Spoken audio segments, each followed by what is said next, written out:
Fresh signs of strain are emerging within Cameroon's political and administrative establishment as questions surrounding succession, institutional cohesion, and economic management continue to intensify. Following recent controversies over alleged succession maneuvers and conflicting reports involving senior government officials, many observers believe internal mistrust within the ruling elite has become increasingly visible. Hello, you're welcome to the JMA Connections on this 17th day of July 2026. Of course, today is Friday. I made a promise that I was going to be on this set today, so we have an opportunity to talk about certain issues that emerged from Geneva and within the presidential circles concerning Atanga Nji and relating to the recent attempt to name Mr. Oswald Baboke as Vice President of the Republic of Cameroon. This particular issue is what is going to be at the center of our conversation today. But just before we get there, I'd like to extend regards to all the followers of the JMA Connections. I'd like to extend regards to all the people of the Southern Cameroons. And of course, I'd like to extend regards to all the freedom-loving peoples of Africa. So thank you very much. And of course, let's get straight away into our discussions. But before we start, I'd like us to have a very interesting visual. It could cause you to laugh. But while you are laughing, recall that is a very painful experience. And this is one very quick pictorial presentation of Paul Biya's 43-year legacy in La République du Cameroun and in the Southern Cameroons.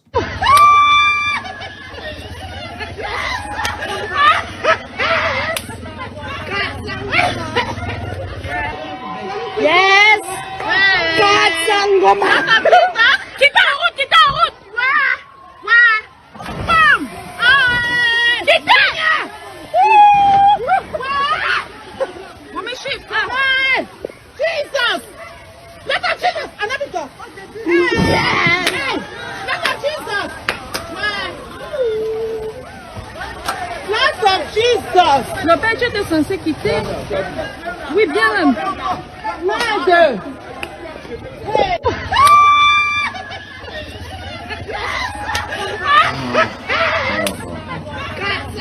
My goodness. You see, accidents. This is property damage, and which could even result in human fatality happening there in slow motion, live before everybody's eyes. I say happening there in slow motion, live before everybody's eyes. This is in 2026. This is in the third millennium. This is after almost 44 years of uninterrupted rule by Paul Biya. This is after almost 65 years of uninterrupted presence of La République du Cameroun in the territory of the Southern Cameroons. And when you look at all this, you want to feel indignation. You want to ask yourself questions because there's just so much more. You want to feel frustrated. Someone tells you exactly this. Someone tells you, no, that thing that you are seeing is not exactly what you are seeing, because it's rather how I see this 43-year or 44-year-old rule. President Paul Biya is a blessing to this country. Cameroonians, we are lucky. We are made because we have Paul Biya, the helm of the statecraft. This president is our greatest marksman. He is our principal goal scorer. He has always taken us out. And you could see the goals right there. You could see the blessing right there. You had your eyes at least to watch the blessing as I did. I will not say that he's older than the atomic bomb, like she said. I will not say that he's older than the internet. I will also say that he is older than spacecraft. But you saw it for yourself. You had your own eyes. You could look and you could see.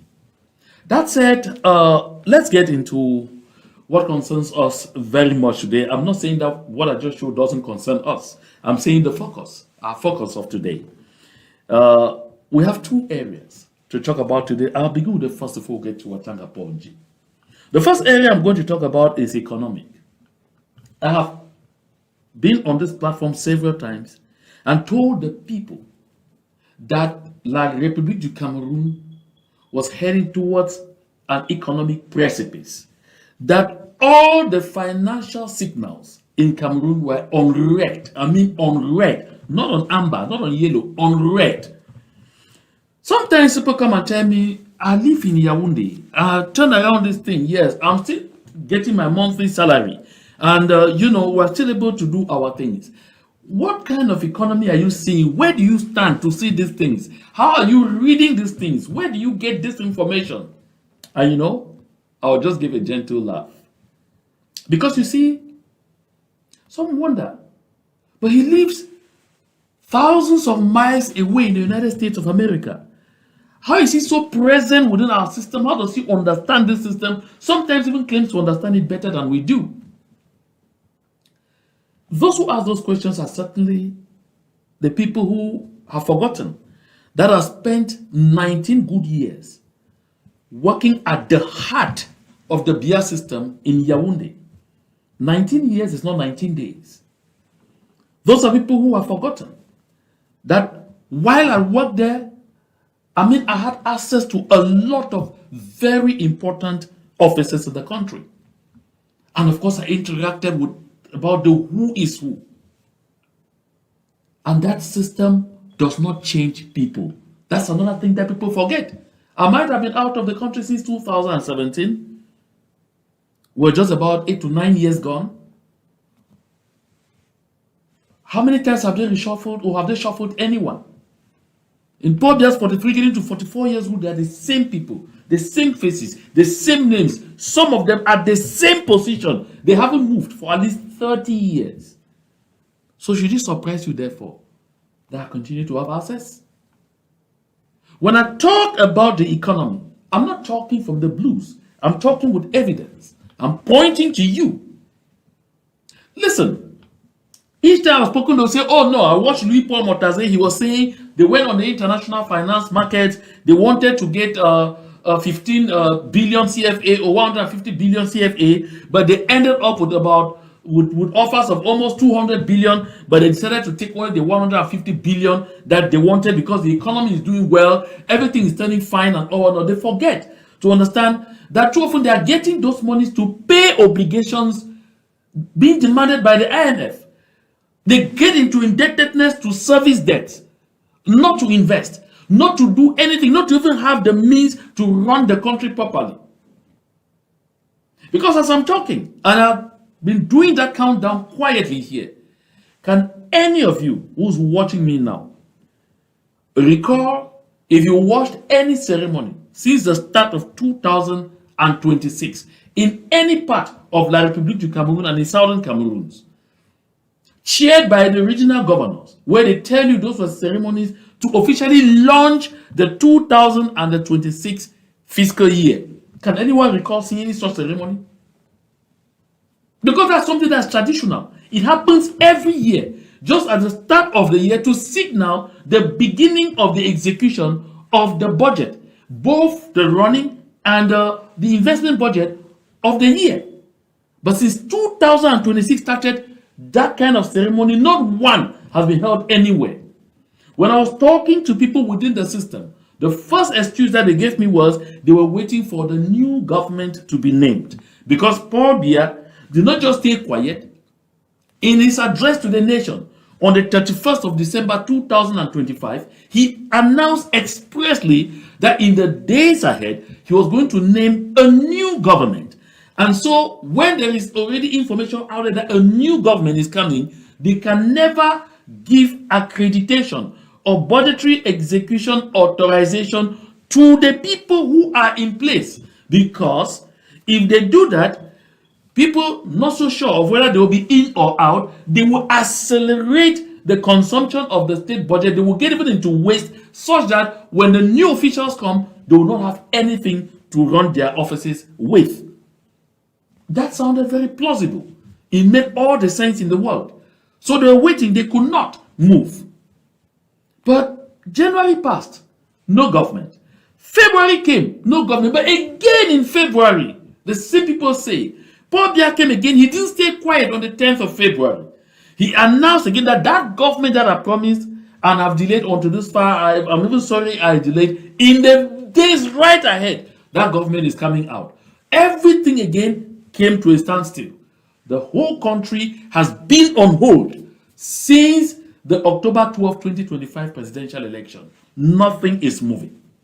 So right up to this moment I'm talking to you, the 2026 state budget is not yet in execution all over the Republic du Cameroon and in the southern Cameroons. I mean the 2026 state budget, be it the running budget or the investment budget.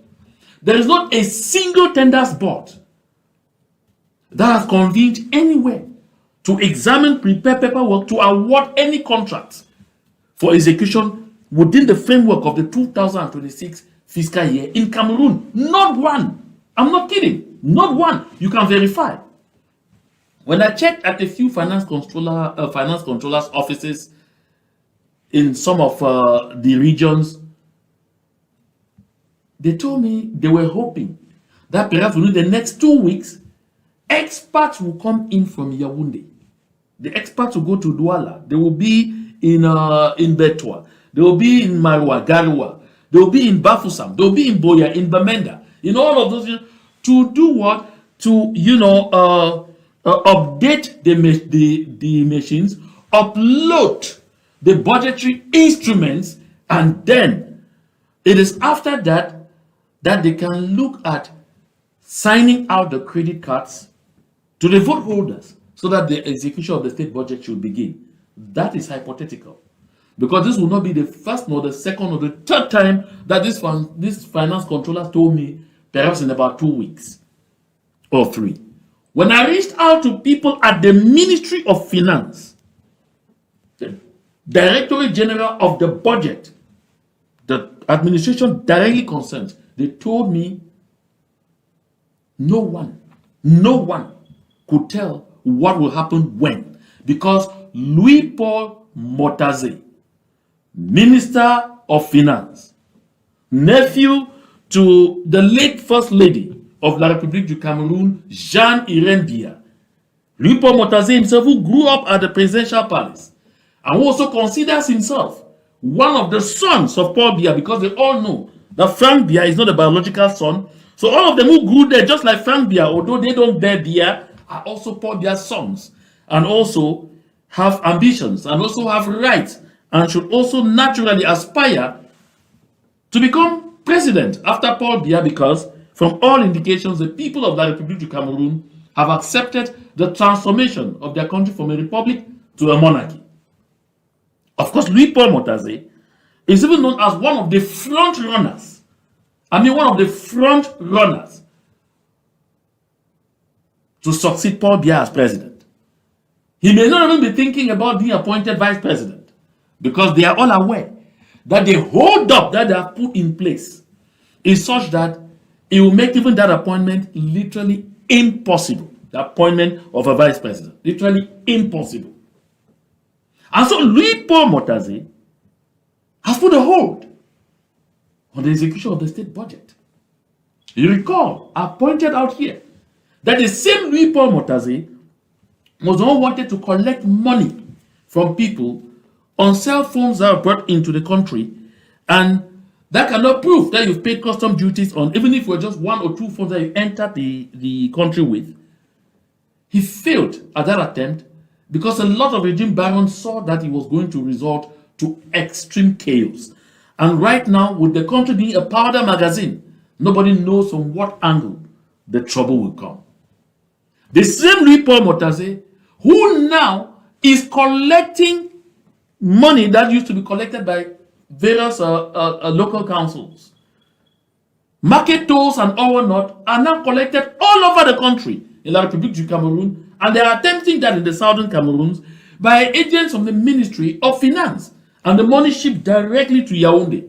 So no local council today, as we speak, is able to collect any money anywhere. And the reason is simple. It's because the treasury is in red, and they need all this money for debt servicing.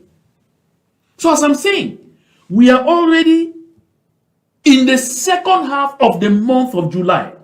July is in the second half of the year 2026. By this time, they should have been concluding the execution of the first semester of the state budget. I mean, they should have been concluding the execution of the first semester. Now they have not even received, credit cards for the first semester, and they are already in the second semester. And so some of the pundits who spoke to me said, oh, they are hoping that at the end of the day, they may just send the credit cards for both the first and second semester at once, so that people should activate everything, go very much, in a haste to consume budget for 2 semesters within 1 semester. I said, if they are not aware, that should be very serious wishful thinking. The country is going down and down and down the drains. You don't need to study rocket science to understand what I'm explaining. If you are a businessman, you are a contractor, anywhere in the Republic of Cameroon, you attest to what I am saying. If you are not, you can verify. Pick your phone wherever you are. Call the finance controller in your region, in your county, and all whatnot, and you will verify. Nothing is happening. Nothing. That is the first, most visible and clearest sign of economic malaise. Cameroon is a failed state, completely failed. And I keep telling the people of the southern Cameroons and all of those who are still struggling, doing their utmost best to force us into anything whatsoever with La République du Cameroon, that you are totally mistaken. Because that thing that you are seeing today is an albatross. It's an empty shell. That is on the economic plane. And this is the plainest of all truths. I like to say it as it is, and I'm talking to you with facts. If you are doubting me, go right ahead and verify. And you will discover for yourself that this is not a joke. That the crisis is real. Let's take a 15-minute transition, and then we'll move on to the Atanga Nji dossier.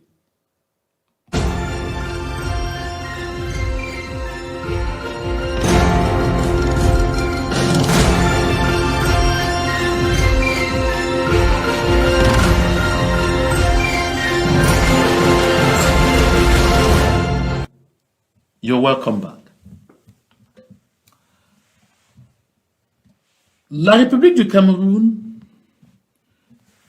is at this point in time continuing to reel, and like seriously, from the failed coup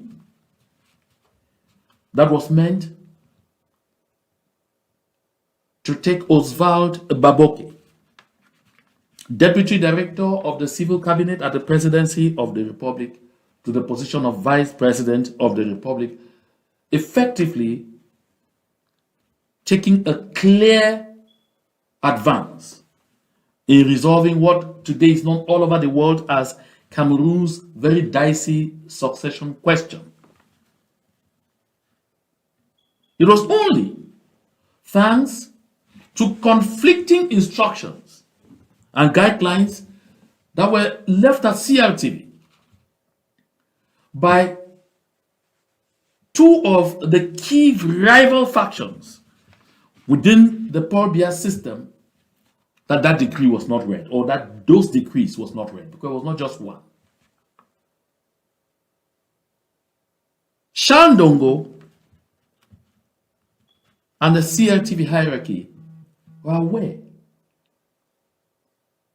that the presidency of the Republic of Cameroon now represents the chaos that the entire country is living right now. And so the power centers at the presidency of the Republic are now multiple. And so therefore, any decree, any important decree coming in from the presidency of the Republic must be cleared with both rival factions, and which are, of course, the civil cabinet and the Secretariat General. And I made it clear before, the Secretariat General is run by Ferdinand Gongo, of course, who is a very close aide of Chantal Biya. And so everyone knows that the Secretariat General is owned by the people from Nanga. Nanga is the county where Chantal Biya hails from in the central region of La République du Cameroon. While the civil cabinet is for the Boulous.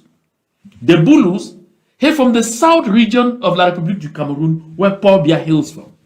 But just that, Chantal Biya, desirous of having her eyes everywhere and wanting to guarantee that she's not played at any given point, decided to get Oswald Baboke appointed Deputy Director of the Civil Cabinet. Oswald Baboke is from Nanga, just so that she will have an eye at that very important cabinet which manages the affairs of the head of state directly, especially the day-to-day affairs. And so therefore, instructions come from the civil cabinet, manned by Vondo Ayolo. Don't read any important decree if you don't clear it by the civil cabinet, even if it comes from the presidency. Why? Because the Secretary General had received delegation of powers, delegations of outsized powers, and so could even go right ahead and take certain decisions without consulting with the head of state. Meanwhile, at the level of the Secretariat General, Madame Chantal Biya herself indicated nothing should be read when it is not cleared not only by the Secretariat General but by her. By her team. Because she also did not want that Paul Biya should sign some decrees and she gets surprised by only hearing it on the air. And so this is where the situation is. And so when therefore they set out to outplay Ferdinand Gongo and outplay the Bulu people and get Oswald Baboke appointed, they had lost sight of the fact that there were instructions in place, guidelines in place that could ding the whole affair. And that is exactly how the whole scheme collapsed. That's how the scheme did not succeed.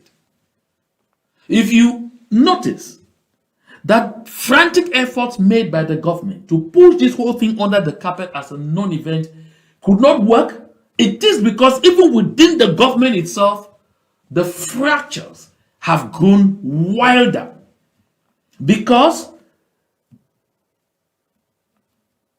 the failure of this initiative led to the revelation of the names of those who appear to have been working with Oswald Baboke and with Chantal Biya closely to outdo Paul Biya's core choice and also to outdo even Ferdinand Gongo, who appears to be falling from favors with Chantal Biya. That is why, despite trying to downplay the whole thing, the Minister of Communication, René Emmanuel Sadi, who scarcely comes out, had to come out to talk about the fact that some unacceptable attempt was made to create confusion within the government circles by getting decrees which were not signed by the President of the Republic read on national radio and television. So the mere fact that the Minister of Communication had to react should send chills down the spines of everyone. And so, it has resulted to multifarious problems for several individual regime barons. People who appear to be all powerful are seeming today completely vulnerable. And one of them is the all-powerful Minister of Territorial Administration, Atanga Nji, or Atanga Nji, if you want. As Minister of Territorial Administration, Atanga Nji, of course, wields a lot of power. And do not forget that Atanga Nji is not only Minister of Territorial Administration, he is also the permanent secretary at the National Security Council, which means that a personality like Atanga Nji should have the possibility to get regular consultation with the President of the Republic, of course, who is the chairman of the National Security Council. And so Atanga Nji legitimately requested to travel to Geneva, where he would have the opportunity to have an audience with Paul Biya to raise with him security concerns. Some security concerns he claimed to have. This is the information I get from the cycles, from the innermost circles. So Atanga Nji makes this request, but unfortunately, that request comes after the Oswald Baboke show. After that decree that was appointing Oswald Baboke Vice President of the Republic, and which was accompanied by other decrees, among them one appointing Atanga Nji as Minister Delegate at the presidency in charge of the defense. You know, there was another one appointing Elung Paul Prime Minister. There are yet others, like I said. As a journalist, you respect conventions. Those who share the information with me tell me, don't move. And I won't. Because if I do, I kill those sources forever. That is why, despite promising to come out with the rest of the names of those who were on those appointments, I have to hold, because the people may easily be discovered for being those who have sent out this information. And so, Atanga Nji's request comes, unfortunately, after this incident, and is promptly rejected. Promptly rejected. Perhaps unknown to him, Atanga Nji now is seriously under watch. He may have the feeling that the beefing up of security around him is for his own security, but the truth is, the beefing up of security, especially the most discreet ones around him, not wearing uniform, who are always, a step ahead of him wherever he is going, that he doesn't even know, are not there for his protection. They are there to monitor his movements, to know who he is talking with, who he is meeting, what he is saying, where he is going to, and if they have their way, what he is thinking about. So right now, as it stands, Atanga Nji is no longer an asset to the Biya system. Atanga Nji appears to represent a danger to those who are of the Bulu faction, those who are of the Ferdinand Gongo faction, because the Ferdinand Gongo Shantabia faction has a sub-faction, like I pointed out. So Atanga Nji appears therefore to have operated with a sub-faction. Those still under Shantabia, but a sub-faction. And so, the release of those names, at least in very private quarters, has worsened the situation in Yaounde. Usually when I talk about there is so much tension in Yaounde, some people come and say, but I live in Yaounde. Where is this tension? Of course, you can be going about your normal activities, eating your bread and sardine in the quartier, having your fun, dancing around, going to the nightclub and returning. But you won't know exactly what is going on, because the place seems quiet. The place seems, things seem to be operating in total serenity. But the country is in a gridlock. nothing is moving in Yaounde. And like I said, the level of suspicion now has reached fever peak. Joseph Betty Asomo now tells himself that if CRTV had not acted, if Shandongo and his team had not acted in a very clairvoyant manner, at this moment that we are speaking, he will be in the quartiers. Joseph Betty Asomo, he will be in the quartiers. The man who will be Minister of Defense for, a very long time right now, that he will be back in the quarters. Perhaps eating bread and sardine and asking himself when he will get back into grace. But right now, Joseph Betty Asomo, while he's still there, has a lot of power. While he's still there, has all what it takes to make Paul Atanga Nji's life extremely miserable. While he's still on post, Joseph Betty Asomo now understands that Paul Atanga Nji has been scheming in the background to outdo him. But that is not just it.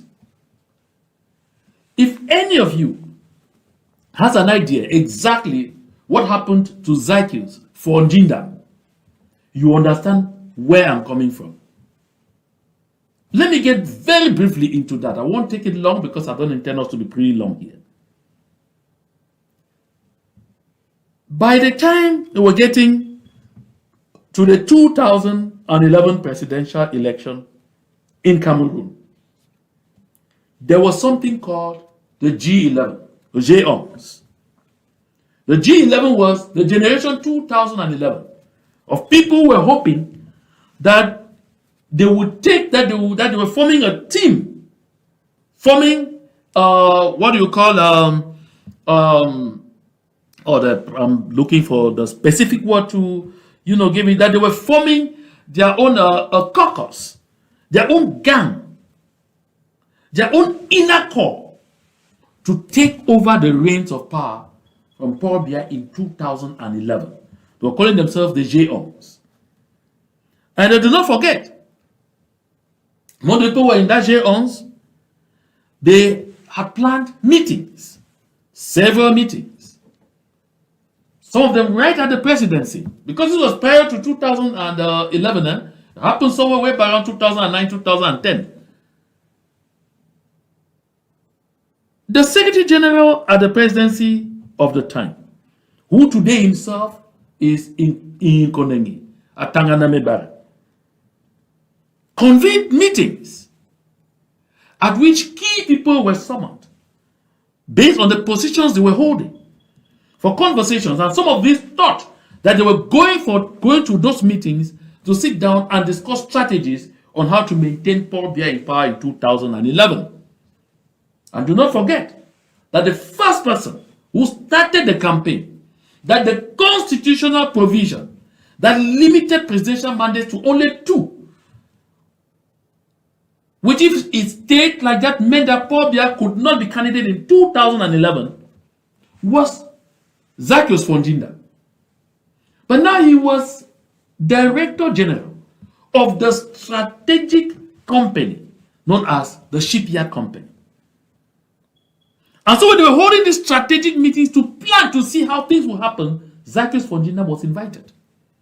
But Zacchaeus Njinda is the one man that Paul Biya had named personally at least 3 or 4 times in his end-of-year addresses, named him for praise for picking a company, Chantier Naval, which had literally collapsed and was heading for privatization or simple closure, with a social capital of just about 45 million. That he picked it up and transformed it into something spectacular, which moved from a social capital of 45 million to about 45 billion. And so he was called to this meeting. But when they got to that meeting, the discussion was not about how to keep Biya in power. It was on how they could get logistics to ensure that they seize power in the event where Paul Biya is not candidate and they don't have their way. And for Njinda's presence, there was strategic because if they were to bring in weapons, they will bring them in through the sea. And he be in charge of the shipyard, the company that repairs ships. could be a good facilitator. Gervais Mendoza was at that meeting. He had already fallen from grace. And I understand he was even the one taking minutes. So when the meeting ended, Gervais Mendoza took the minutes straight. Found his way until he was given an opportunity to talk to Bia and told him exactly what happened at that meeting and who was there, who was not there, who said what. Fonjindam Cycle was considered as a presidential palace as one of the children of the palace, and that's the level to which Bia had trusted him.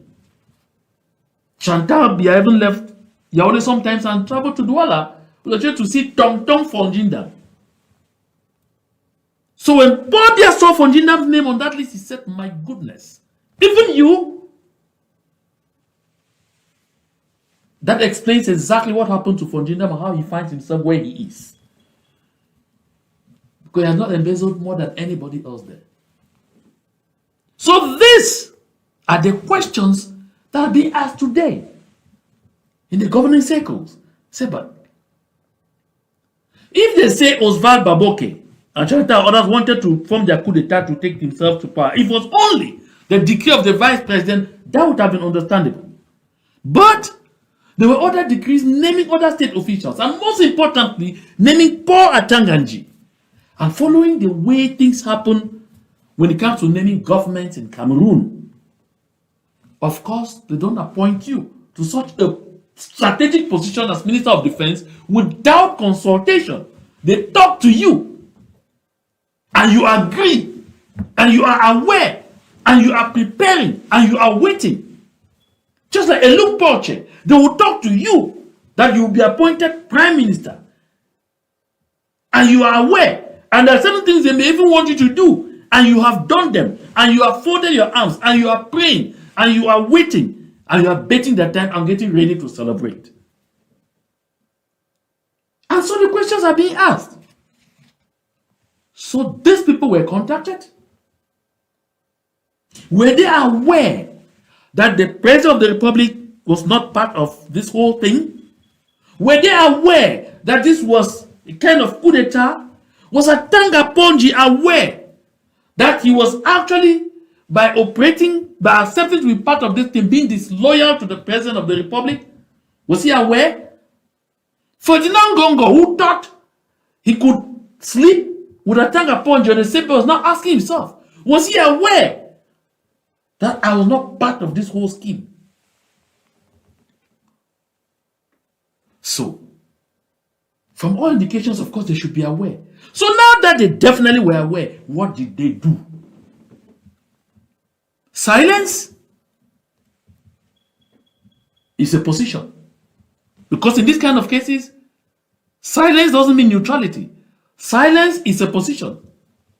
So if they were silent means they were comfortable with what was going on. They were okay with what was going on. They were aware of everything that was going on. And so I bet you, the little chemistry that could have been going on good between Elung Porche and Joseph John Gutte now is finished. Paul Atanga Nji now is on eggshells. The situation is crazy, as I'm telling you. And these are not the only ones. There are other names. And so therefore, the situation in Yaounde is only moving from bad to worse by the day.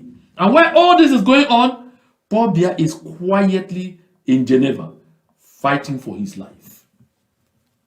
Today will be 41 days exactly since Paul Bia traveled to Geneva. This is day number 40 here, day number 40. That 40 or 41, day number 40. Since Paul Bia traveled to Switzerland on a brief private visit, which eventually appeared to become a brief private working visit, but which is not being brief. Which of all indications is not being brief. And while all that is going on now, the tension is only changing dimensions. And Chantal Bia is making it clear to whoever has ears that let one shake off the head of Oswald Baboke. Despite all the activations by the Gongo and the others, and they said, oh, Baboke was, and they said, oh, Baboke was at the Tesses, oh, they are sending a team to Dubai to go and investigate Baboke. Baboke appears not to be losing sleep because Chantal is still in charge. And I said here before that, like her or hate her, Chantal Biya is the de facto president of La République du Cameroon at this point in time. Paul Biya is only president right now, de jure. The de facto president is Chantal Biya, and there's nothing anybody can do about it. And so to the people of the southern Cameroons, when you see all this cacophony, it is time for us to continue to strengthen our ranks. It is time for us to continue to build our synergy. It is time for us to continue to burn the midnight candle. Because someday soon, you will hear that beautiful song that I have the habit of, singing to myself. Hark the voice of Jesus Christ. Fields are white. Harvest is waiting. Who will bear the sheaves today? Oh yeah, that time is coming. Yeah? Then you will hear that the fields are white. Who is there to bear the sheaves away? Let us make hay while the sun shines. Let us stay ready. Let us stay strong. I'd like to thank all of you who are part of this live broadcast.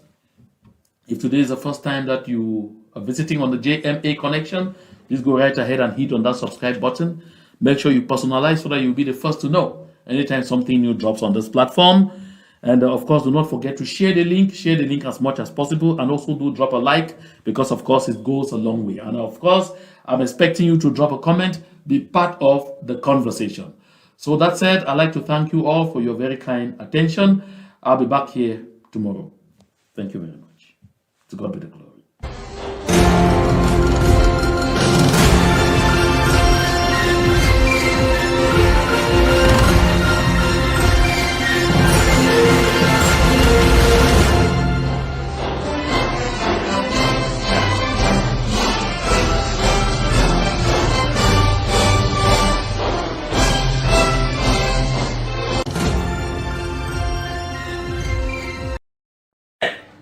Nos frères Ambaboy ont encore frappé fort.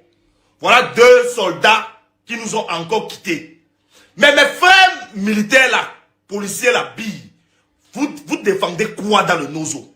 Vous cherchez quoi dans le nozo? On vous parle d'un peuple qui se bat pour sa liberté. Comme le peuple francophone n'a pas le courage de se battre, comme nos frères du nozo sont en train de se battre. Vous partez tout le temps là-bas, vous endeuillez vos familles par rapport à quoi? Pourquoi? Pour ça, voilà Judith Rachida, PDG de Cantel, en train de faroter l'argent. Quand vous vous levez le matin, vous n'avez même pas de quoi manger. Vous vous levez le matin, vous n'avez pas de quoi boire. Vous n'avez pas la possibilité d'envoyer vos enfants à l'école. En 2025, on a volé vos élections. En 2018, on a volé vos élections. En 1992, on a volé vos élections. Un vieux père de 93 ans. Vous partez là-bas, vous daillez pour qui? Pourquoi? Voilà la plus grande tchélée du pays à qui on est en train de donner l'argent. Vous vous battez pour qui? Pourquoi? Les Kétia Koudé sont là-bas, mangent leur vie. Les Judith Rachid, PDG de Cantel, mangent leur vie. Tous les ministres sont là-bas, mangent leur vie. Vous gotez, vous daillez. Daillez même au moins pour la bonne cause. Ce n'est pas la secte pourquoi que vous êtes en train de combattre, les gars. Vous êtes en train de combattre vos propres frères. De vos